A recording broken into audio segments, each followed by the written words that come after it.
projet Vivre avec l'eau est une initiative pilotée par le CRES et financée par le peuple britannique à travers son département pour le développement international. Il vise à rendre les populations d'une dizaine de communes de la région de Dakar plus autonomes et résilientes face aux inondations. Sur la propreté de l'école, c'est-à-dire les déchets solides, ils ont travaillé avec les élèves sur la gestion des déchets solides. Auparavant aussi, il y avait un problème de clôture. L'école n'avait pas de clôture. Mais grâce au projet Vivre avec l'eau, cette année, on a pu avoir un mur de clôture. Depuis que ce projet est intervenu dans l'école, on a senti que maintenant l'école devient de plus en plus propre. On ne trouve plus de déchets, de papier, ni jonchés sur le sol.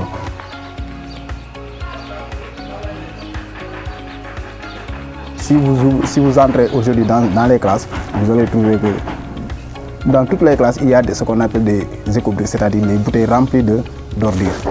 Et l'environnement est maintenant sain, on peut dire que nous avons maintenant un environnement sain. Et aussi le mur de clôture nous a sécurisé.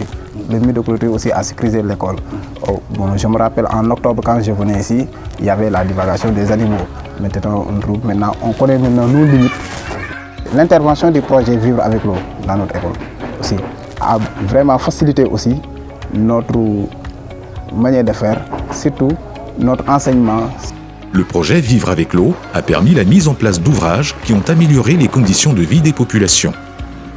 Aujourd'hui, les comités de gestion de zone, les acteurs communautaires, les populations et la mairie de Yeumbeul Nord se sont réunis pour discuter de l'entretien des ouvrages et de la pérennisation des réalisations du projet dans la commune. fexe leen ba ñoom accès ci dispensaire yi ndax xam ngeen jamono nawet day bëri ay sibiru te poste de santé bi suñ fa mënul agsi day poser problème bu nawet bu ñëwee wax dëgg yàlla di nga am benn problème pour accéder foofu.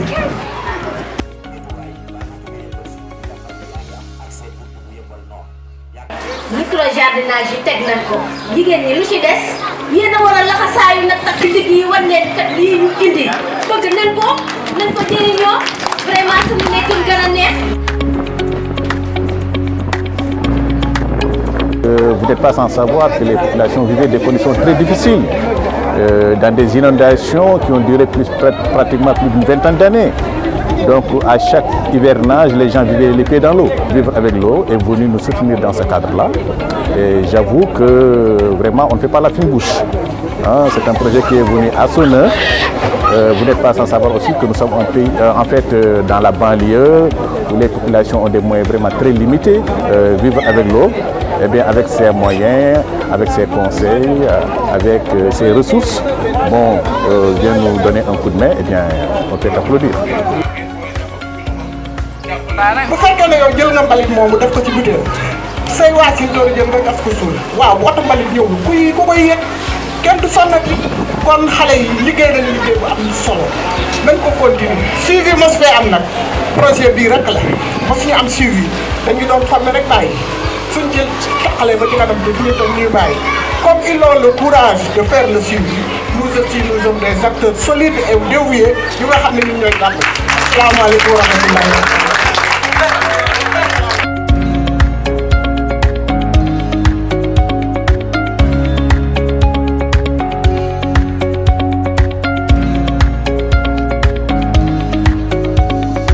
Aujourd'hui, le Consortium pour la recherche économique et sociale et ses partenaires procèdent à la visite des ouvrages réalisés au profit des populations.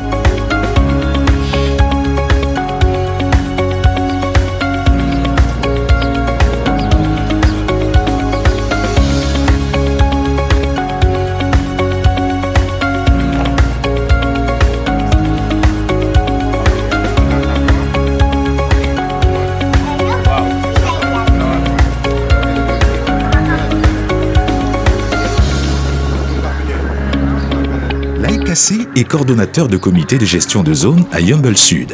Aujourd'hui, il va à la rencontre de la population pour parler de l'entretien des ouvrages. ñëw ànd ak vivre avec l'eau ñuy pour suqali ñu ci jafe-jafe yi nga xam ne ñu ngi koy dund fii ci mbënd mi. mbalit xam ne du dëkkandoo mbalit bu nekkoon dëkkandoo kon kenn du ko génnee kër. te fii toll woon na foo xamante si fële jàll la woon. fan ci fële ci ginnaaw ne xam nga jàll la woon. waaw te yéen a fi xëy benn bés ci lu yëpp je pense maanaam suba benn ma génn ne te ñu sant yàlla te julli ci yonent bi te di leen di ñaanal yéen ñi nga xamante ni yéenay saytu fii bu ngeen amoon lu ëpp li di ngeen ñu ko defal bu ngeen amoon lu ëpp génneel ñu balit yéene ñu canal di ngeen ñu ko defal ndax ci añ may la reer may la bu la diggee ndekki bul weddi waaw te loolu yëpp ñu ngi la koy sant yow ak ñu nekk sa ginnaaw.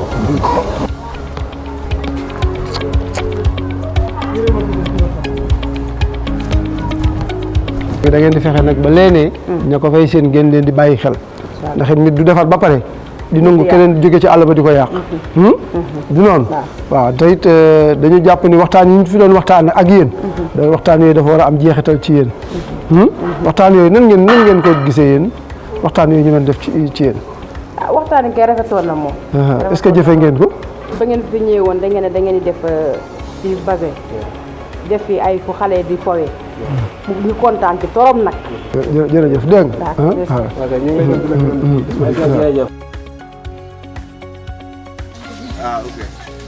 Pour permettre aux populations de vivre dignement, plusieurs ouvrages et aménagements ont été réalisés dans les communes d'intervention du projet.